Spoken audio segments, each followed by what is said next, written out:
Welcome back to another episode. I've got Matt Howland on from Howland Home Services. Matt, welcome to Different Dadpreneurs.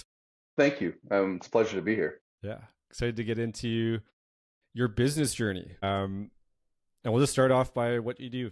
Like, how long have you been in business and what do you do these days? Sure. We've been in business. So I'm a home remodeler and in the upstate New York area. Been in business for going on 4 years now. Started this journey back in the middle of COVID and just had the opportunity to take off with it. So originally started out as a handyman kind of vision for the business. And as we were developing the business, just found that there may not be as much handyman business out there to say sustainable in this area, and kept getting requests for home remodeling. So, we would, somebody'd say, can you remodel my bathroom? Yeah, we can remodel your bathroom. Let's do it.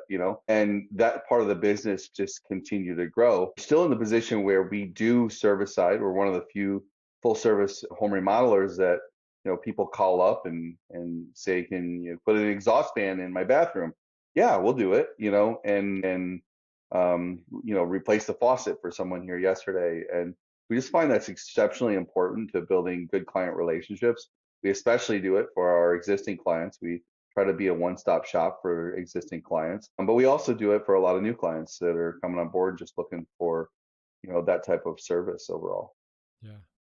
So business is about 4 years old. How old are your kids?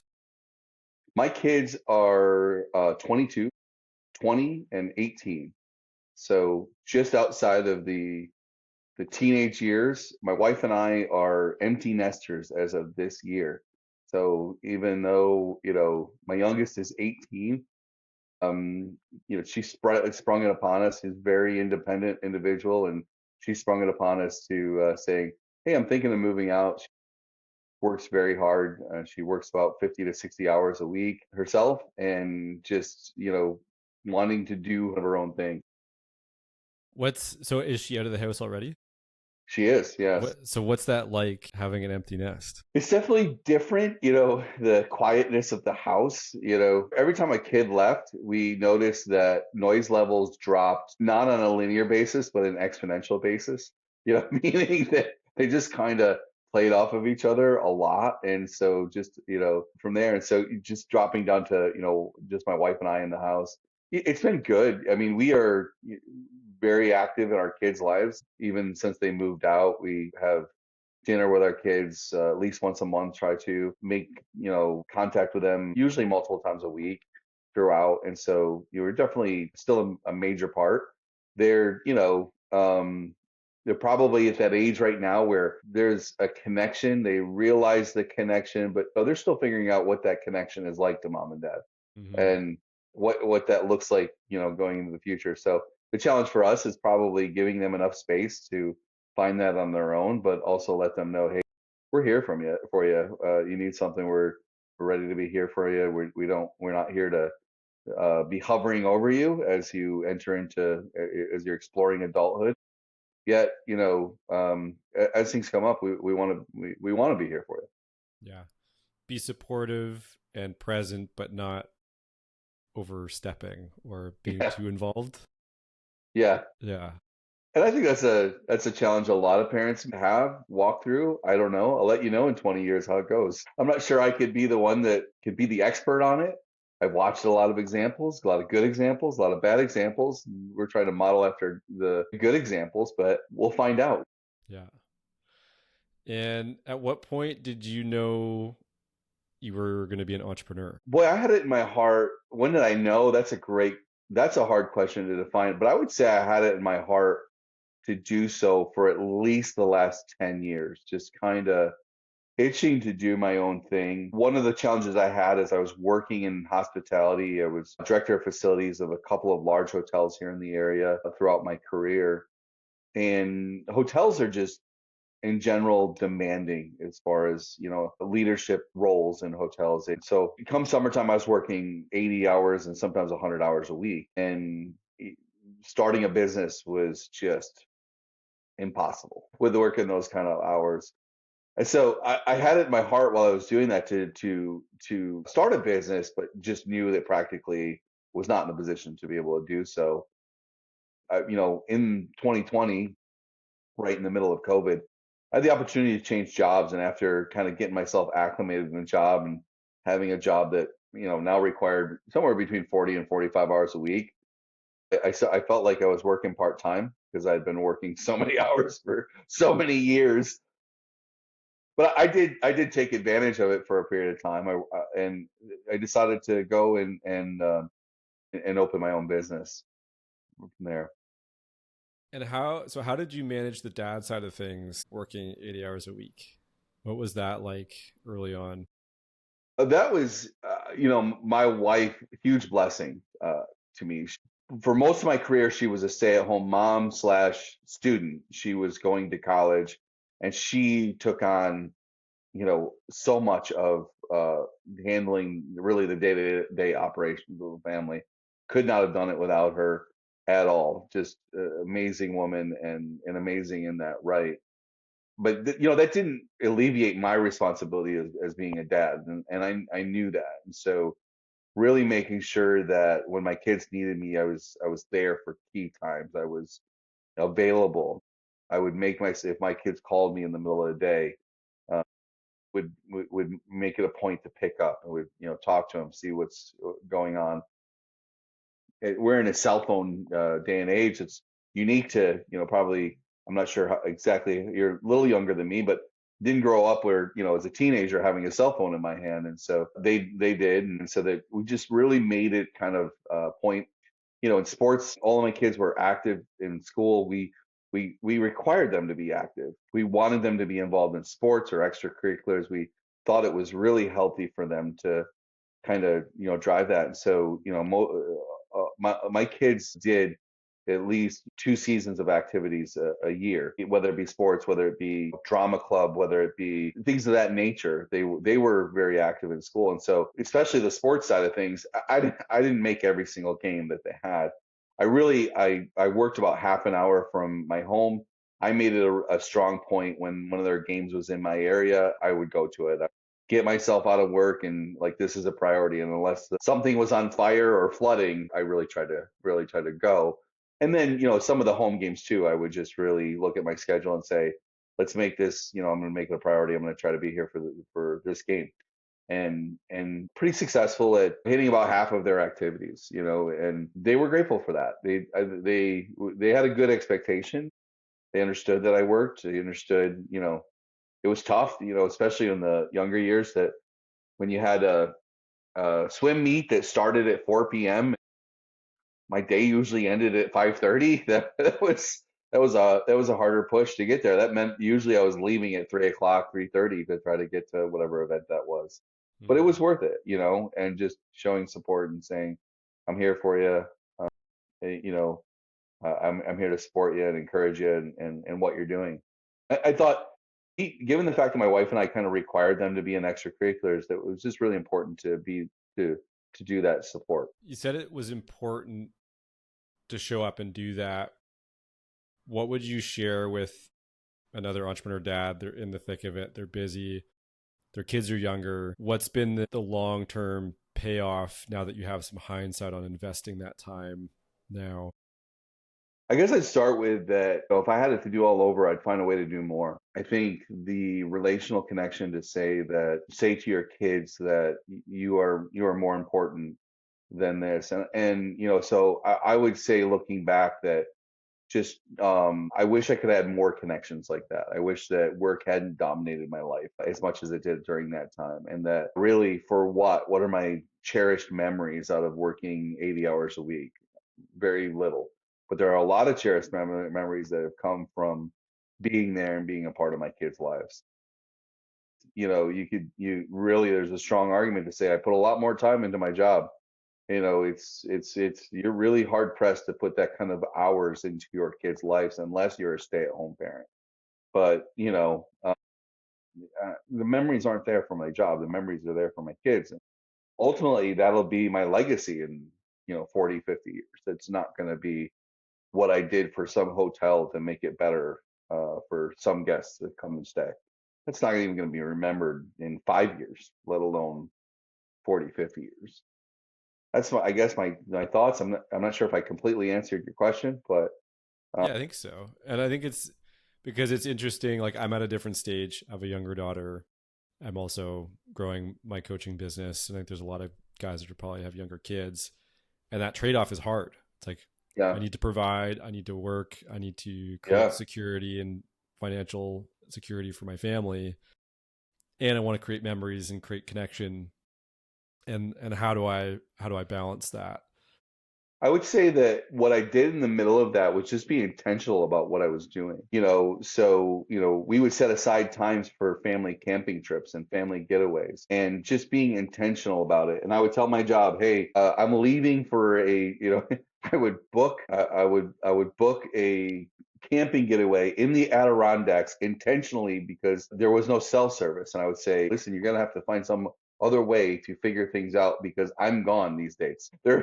I might check in once a day. We'll see. But, I suggest you have a follow-up plan and just really kind of setting that boundary to say, hey, we're here to, relax and to invest in you and all of those things. I definitely, and then unfortunately there were also family events where my phone rang off the hook because of my job. And I regret that. But I would say, just being intentional about it. And I think that was if you ask what I did well, I think that was the thing I did, did kind of well was making sure that just what when we were doing it, I was intentional about investing with them. Always, felt like you could do better, but and so as you're building a business particular, and I'm in a different place of building a business. My kids aren't younger kids, but it's the same thing. Like you got to get out there and you got to hustle and you got to make money and all of that stuff. But if your kid's coming to you and your wife too, if your wife's coming to you and needing support, you need to set that aside and do it and run a balance and understand that you got to go make money, but it shouldn't be all making money, and it probably shouldn't all be, you're just sitting at home with your kid either. If especially if you're sole breadwinner or something along those lines, and Yeah. just really running that balance and being intentional about it, trying not to let one creep into the other too much. It'll happen, but you just that makes Yeah. And tell me about the leap into entrepreneurship, because you're a little bit later in your career. What sparked that leap, and how did you manage that transition knowing that you had a family? so. I was in my mid 40s when I started my business, and I basically had gotten to the point where I was kind of like, either I'm going to do this thing or it's probably not going to happen in my life. You start to take an assessment of, I don't think it was a midlife crisis that made me do it, but you start to really kind of take an assessment of this is where I'm at. This is where I'd like to go. If I fast forward another 10 years, that's going to be a lot harder for me to do than it is right now. And so why not do it now? And so I started having discussions with my wife around, what did that look like? Now, I had gone from working a job 80 hours a week down to 40 to 45, and my wife was liking having me around a lot more, and so she wasn't real keen immediately on, hey, let's go start a business and take Matt away even longer, from Yeah. there. But it was really, she knew that it was a passion of mine to do my own thing. I'd been in management for well over 20 years at that point, and I had experience managing people, and I knew that really the next step of kind of the itch of what I wanted to do was grow my own thing, put my own thing together.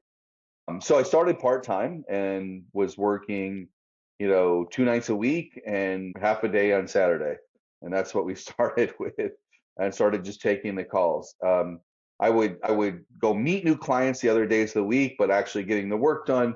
We'd work till 9, 10 o'clock at night, going and getting a job done, and and had multiple jobs that did like that. Um, and just started to grow the business. And as we had one, satisfied client, and then, the word of mouth just kind of started to grow. We, did a little bit of advertising. And I think it started initially with a couple of $5 Craigslist ads. I think that's how I launched.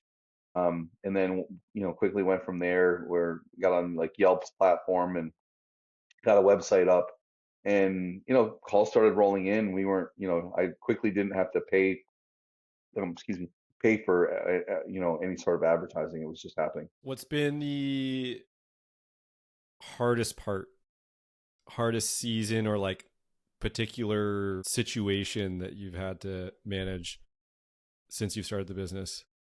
I'd say that, realizing that we attract a type of employee that likes to go problem solve and learn new things. You don't get into the home remodel or home service business very often as a worker without, having, the person that's like, I just do what I do and I don't want to learn anything new.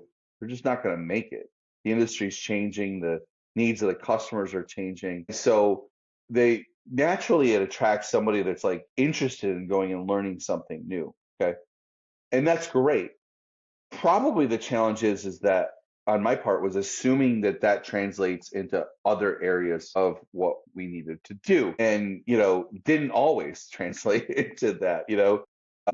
And we share with our employees we start a new job and the crew gets here's how many hours go into this is how things were estimated, this is how the job breaks down. And so in all my career my boss hands me that and I'm like tearing it apart trying to understand the task that he's just asked me to do and what's going to make me successful in doing that. And the reality is not everybody's wired like that. And so it really was like, I guess eye-opening. I don't know if that's the best phrase to put it, but really just, kind of, I had to come to the understanding that there had to be a training and had to be a focus on that in order for the employees to have a focus on that meaning. And so we implemented daily review. Where's the job? Your job currently is here. Okay, we're X amount of hours in, there's X amount of hours budgeted. We're, either on track, we're a day behind, we're a day ahead. This is where we stand. And that, this is important. And just kind of keeping our eye on the ball day by day. And that came out of my hospitality days because the hotels I worked for were always profitable. And simply because, the concept was, if you make the day for a budget, you'll make the week. And if you make the week, you'll make the month. And if you make the month, you'll make the year. And very simple breakdown. But if your eye is on today and, oh, we missed yesterday, okay, what are we going to make up for it for today? And just how do we correct? How do we cut expenses? How do we pivot to make sure that we still may remain profitable? And so, I naturally thought like that, but I didn't immediately go, okay, I need to train the team to think like that. And so that's one of the things we had to pivot. How did you go about training the team? Because it sounds like a mindset thing more so than it Yes. is. Well, I guess there's like a technical side of like how you track things and how you see things. But how did you go about getting the team on board to shift that? And what did you notice when you tried? Because I think sometimes there might be some people that just don't get it or aren't willing to shift their ways. Yeah. So first is the reports. We sat down and just took the whole job, went line by line through the reports that we hand them to show them how the job is set up for success. Or listen, guy that I'm asking you to build this, I estimated the job, priced it to the customer this way. If I have it wrong, I need you to tell me because neither one of us want to next job make the same mistake. Okay. You don't want me on top of you going, why are you taking longer to get the job done? And I don't want to underprice jobs and basically lose money when that happens. And so just really bringing in for a partnership to say, hey, this is a partnership. You and I are partners here. I'm successful. You're successful. I'm not treating you like an employee. I'm really treating you like a partner in the business. And somewhat being if you don't want to be a partner kind of, approach, then, hey, that's fine, but this is probably not the place for you. Okay. Like I'm looking for people that are, again, realize if I'm successful, you're going to be successful and vice versa. If you're successful, you're going to make me successful. And so now let's lay out, what does success look like? Okay. Success looks like when we say it's a 150-hour job, we don't go to 152 hours on the job. Okay. How do we make sure that we now are hitting 150 hours? Where do we lose on hours? We lose on hours because we're walking into the work for today and we're not making sure we have all the materials. We don't have all the tools on the job to be successful for that. And now we're either changing up what we're planning on doing for the day, or we're running to go get. And every time we hop in the vehicle to run and go get, hours are just going away off the job. Okay. So every time we can eliminate that by thinking ahead, and let's not just think ahead about today and tomorrow, let's think 3 days ahead. Okay. And so now maybe we can anticipate, we're a remodel business. It's very hard for me as the guy that puts the job together to hand it off to somebody to go, okay, I can think of every piece of material you're absolutely going to need on this job, ahead of time. It's just not going to happen. The guy that's there on the ground is going to have to assess. And if I try to do that, I'm going to put way too much materials on the job. We're going to handle all this material. It's going to get damaged. We're going to waste money on that. And then half of it's going to come back, right? Or, the guy on the ground just has to be able to evaluate his day-to-day needs. Oh, we have this coming up. I don't have drywall here yet. And maybe they'll have a discussion with me. But, obviously Matt couldn't have anticipated that we were going to tear down X amount of wall more. I got to go get my drywall ordered. And so these are the things that happen, and just laying that out. And so daily we review, okay, what's your 3-day plan? Not today's plan. I want to know today's plan, but then I want to know where you're looking to go tomorrow and the third day. Okay, now, we think we're going to end up at the store today. Make sure you're getting everything for, 3 days out. Sometimes you miss it, sometimes you don't. But guess what? We're now eliminating trips to the store, because if we can be thinking far enough ahead, maybe rather than, some jobs have been, can be really bad for trips, but maybe the job has 4 trips to the store rather than 8. Okay. And every trip to the store is at least an hour gone, at least. And so just kind of encouraging the team is there, take ownership of this. And so I encourage those people that are on the team. We hit end of the day. What's the plan? Matt's going to want to plan for the next 3 days. What does that look like? Okay. Yeah. Do we think we can accomplish it? Yeah. What are we going to say back?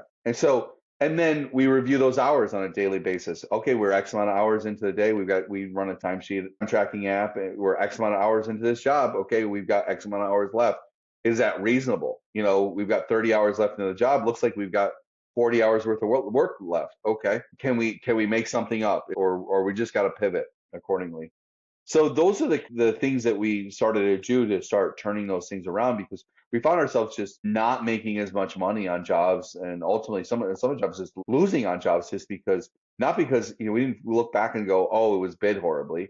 No, we just didn't manage it well, and the people that are and I needed the people that are on the ground to manage it well, not just me, because they're making those decisions and they're empowered to make the decision. Mm-hmm. If they're not empowered to make the decision, why are they there? Yeah. Yeah. I hope that wasn't too lengthy.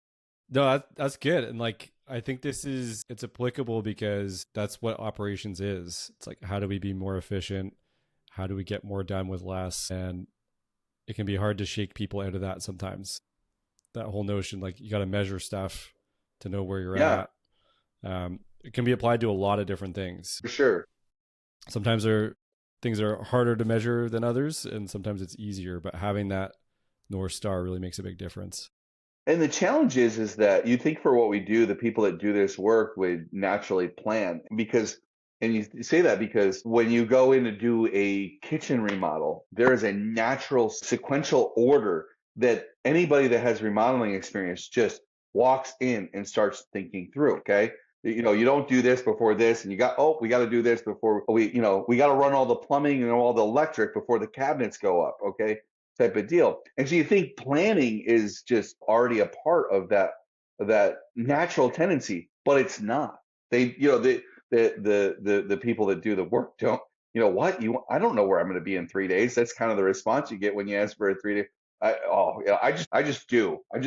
But it's like, no, you already kind of think through. But I'm asking you just to put a little more thought into this, and we're going to find a return on investment when you do so. How has being a dad shaped or changed how you operate in business? That's a great question. Well, I started a business and I've been in management in a very employee-centric market, right?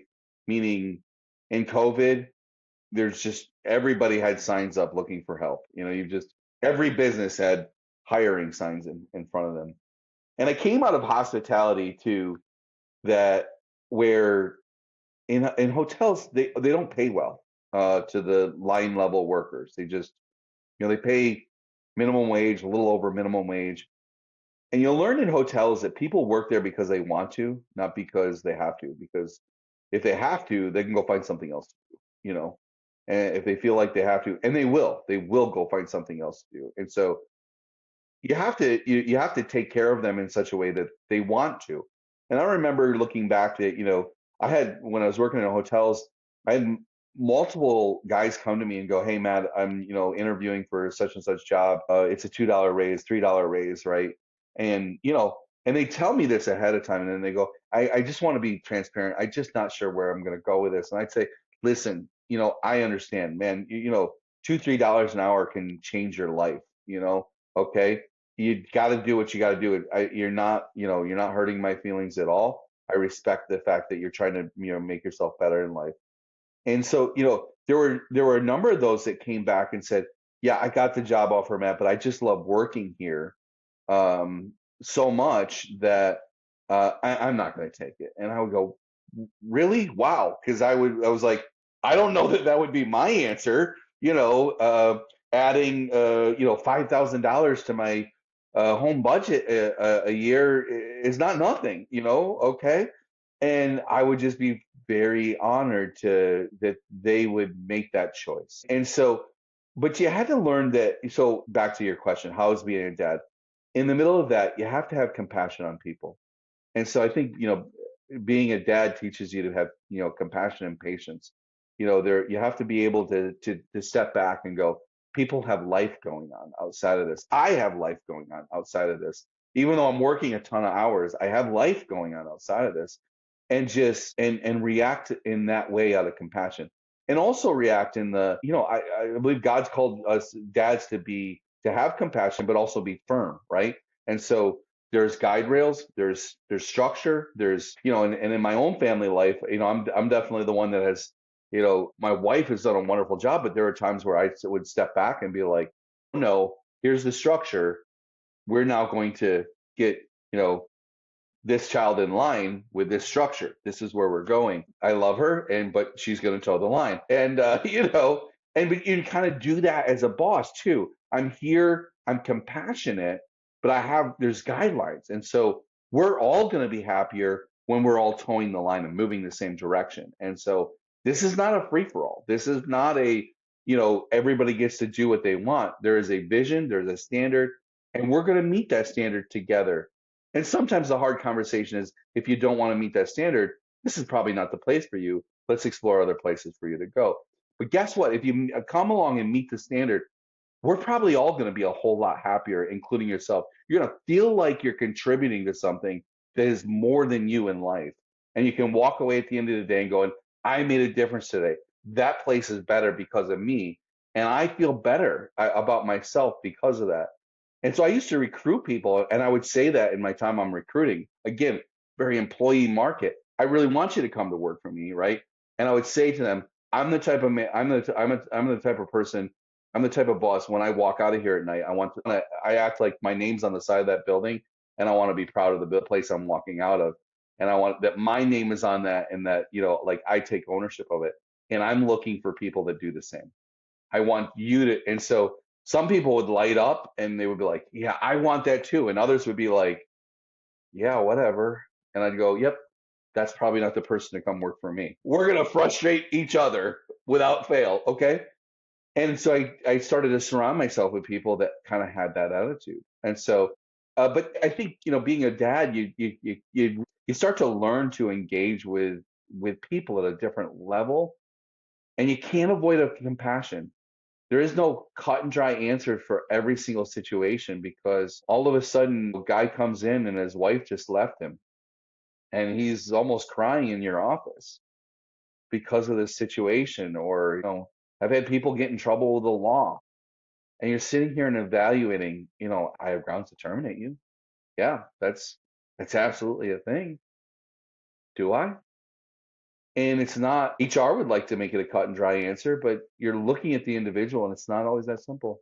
It really isn't. Some people need second chances. I've been grateful for any second chances I've had in life.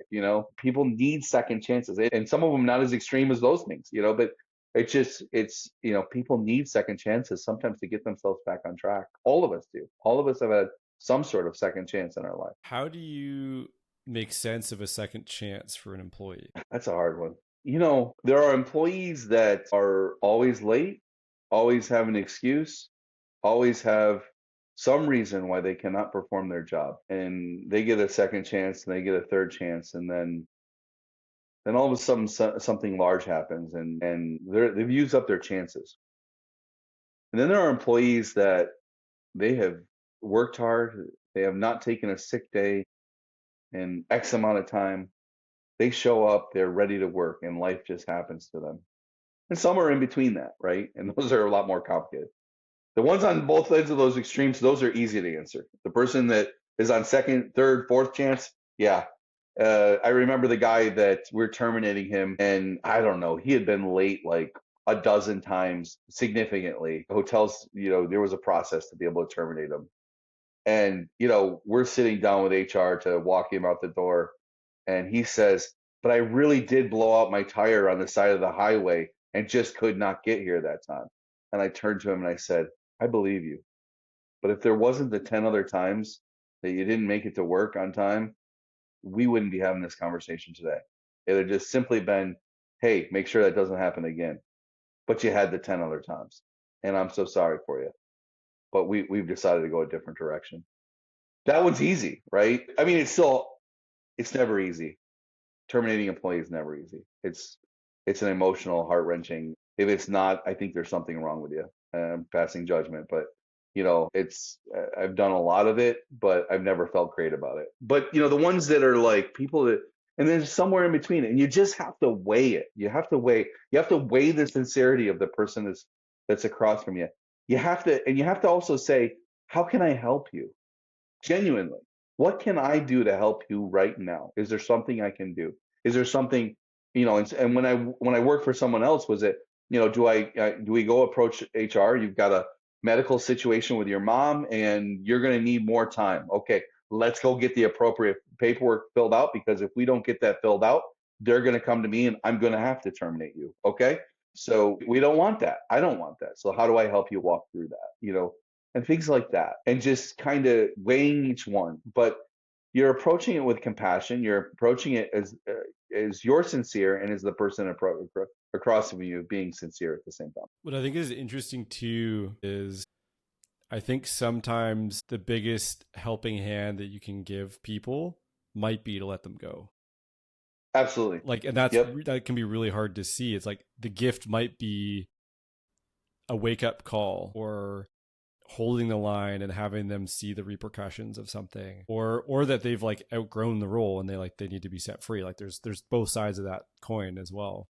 And I've had people thank me later for it. I've had people apologize in letting them go, that they put me in the position that I had to let them go, and I'm sorry I did that to you, Matt. I really should have done better. Okay. And maybe it's, for some, there might be the temptation to go, all right, come on back. No, the decision's final. I'm going to shake your hand. I'm going to wish you all the best. You have my phone number. If I can help you in the future, I want to help you. I'm just not going to help you here anymore. And so it's not cruel. You don't want to be cruel. You don't want to be any of that stuff. You're looking out for the best. In my own company, I have to make a decision that obviously impacts, if an employee isn't pulling his or her weight, it's not only my pocketbook it affects, it can affect all the other employees in the company, right? If we become insolvent for some reason, it's not just me that's out of work, it's other people that start to come out of work. And you start to put it in that perspective of, what's my risk here? It's a major failure if we have to start laying people off. And if we were laying people off because an employee is not towing the line and not helping us to be profitable, it does become an easier decision, And so it's also about that too. It's about the grand picture, not just the individual, and weighing all of that, So fast forward 5-10 years, what do you want the business to look like? What are you excited about? I want it to be a multi-dimensional business, and I think we're on our way there, where we are the home service call for our clients.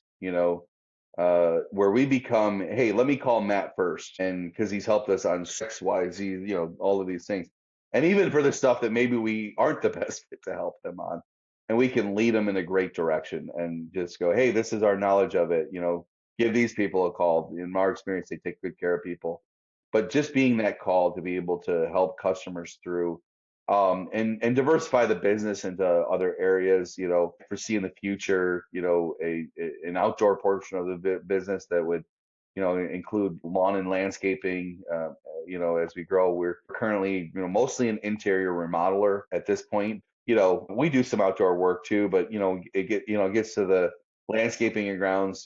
There's other people we call, and so just kind of, bringing that as a whole full service home services base company. That's the goal, and having it multifaceted and multiple divisions to be able to do that. Yeah, awesome. And final question here. If you were to listen to this recording 6 months from now, or maybe 12 months from now, what's something that you'd want to really remind yourself of? Boy, that's a tough question. What would I want to remind myself of? Well, I guess that, not to get bogged down by the mundane, not to get too caught up in, whether or not the next job is coming in. I think those things are absolutely important, but just, and my faith in God is extremely important to me, but to have a trust that, God is my ultimate provider, and he will provide, for various needs. And so it's almost a daily reminder now. So, but it's easy to, as the lead time diminishes, or, you're thinking ahead and going, I got some gaps to fill in the schedule here. We take very seriously, make sure that we keep our people busy and engaged. We actually we have a list of foundations that make up the company, and employee satisfaction is above client satisfaction. We treat employee satisfaction as a higher priority than client satisfaction, simply because if our employees are happy, they're going to make our clients happy. It's a pretty simple equation, but we walk it out. That doesn't mean we say yes to everything. It doesn't mean we don't have standards. We absolutely have standards. But again, go back to the stuff I was talking about, having compassion on people, having all of this stuff, having, engagement with people, having, when an employee says, hey, I think we need such and such tool. Cool, let's talk about it. Awesome, I'm buying it right now. You convinced me that it was, worthwhile, and now I'm telling them, you make a difference here. I'm not the only one that can. I don't have time to explore all these things. And so, yeah. Anyway, a little bit of a rabbit trail and a little weave, but I think that, just understanding that, the provisional calm and being able to take care of people will be there. Well, thanks for coming on, Matt. Where can people find you if they're curious? Sure. So we have, obviously, our website, HowlandHomeServices.com. We're on Facebook under Howland Home Services, under LinkedIn for the same, Instagram, all of those. We have regular posts going all the time. Feel free to follow us on all of those platforms. We have regular stories about various interactions with our clients, as well as things that posted on those areas, videos posted on those areas, kind of where we see different parts of the market going, different parts of how we take care of our philosophy on taking care of clients. And so, yeah, please come seek us out. Check out what we have there. Awesome. Thanks for coming on.